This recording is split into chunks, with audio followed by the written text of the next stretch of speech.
Adding value was one of your messages, Michael. It wasn't about speed. Why don't we talk about that and then how you guys figure out how to help your customers add value? Sure. One of the interesting things that the journey we've gone through as a platform company is that as your platform reaches a level of maturity, you really have a choice. You can allow your engineering organization to decide what you do next because all of the opportunities become available. You can do anything. Or what you do is you actually talk to your customers and say, what should we do with the technology that we've unleashed? And I think this is something I've learned from the best cloud companies is that it's always best to do both. Actually, have your engineering teams working really closely with your customers and then figure out what are the problems that we need to solve, where are the opportunities, and how do you drive innovation? And that's really what we've done at Calix. We're very customer centric, and so we started out with one, now we're at 6 advisory boards. And these are a range of different customers from all different sizes and industries who come together on a quarterly basis. And they're around specific topics: marketing, support, running a network, operational excellence. I've got a leadership one that I personally lead, which is around 50 CEOs, GMs, and COOs who understand the broader business. And we bring them all together to understand what's important to them. We share what the capabilities that we're thinking about, and then really we brainstorm together. And what's great about that is there's lots of times where we say, we think this is really important, and we come to them and they go, no, that's not the most important thing for us. But this is the most important thing for us today. And then also they'll start coming to us and say, okay, now that I understand how you can innovate and what's potentially possible, what about this problem? How do we go at it? And one of my favorite stories is one that's evolved over the last 2 years, which is Brad Moline from Allo called me 2 Julys ago. He called me on Canada Day.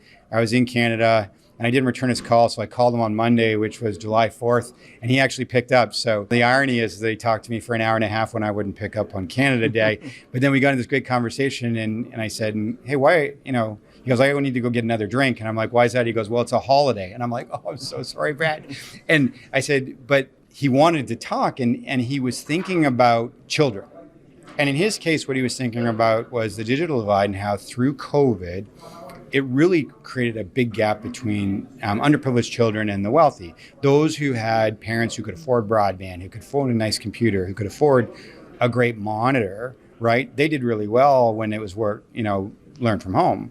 But then the child who was relying upon the school to feed them, to give them a laptop, all these kind of things, they're stuck trying to get Wi-Fi at the local Starbucks or the McDonald's, as opposed to, being able to go home and have a healthy work environment.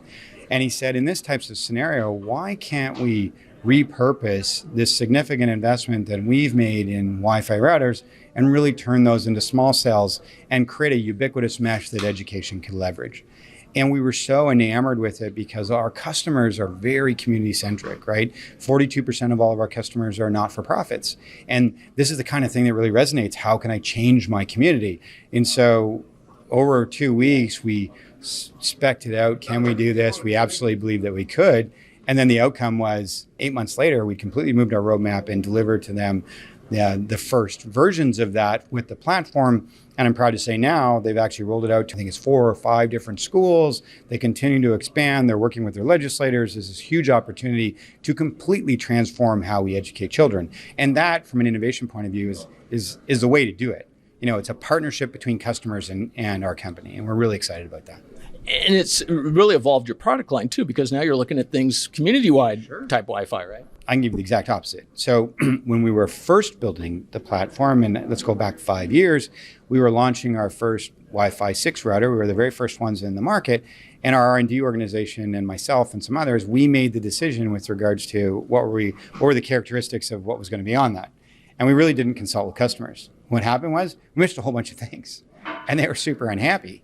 So what we did was actually hurt ourselves because of the fact that we didn't engage them in that innovation process, and we never made that mistake again. So everything that we do now is actually either came from a customer or is actively engaged with the customer, and it's the needs that they have to solve the problems. And it works really well. And look, we're really proud of the fact that our customers think of us as a company that really listens, because we do. They're part of everything that we do every single day. And it's been a privilege over the last 11 years to be able to go out and meet some of those customers to document what they're doing, the cool things. And I've really enjoyed that. And I know, John, Grant, they really appreciate the opportunity here and the opportunity to help document this event. So on their behalf, but also on mine, I thank you for that. Well, this is a great example of where innovation comes from. Again, ACA Connect that we're at today, this is the lifeblood of these organizations. They bring their customers together. They help them understand what are the challenges they all share, and then together they fund, whether it's lobbying or whatever it is, to actually ensure that the right things happen for the industry. So we're just doing it in a different way. I would say that we're kindred spirits with organizations like ACA because we're doing the same kind of things on behalf of our customers. Yeah, exactly. Well, Michael, thank you. Thank you for your time.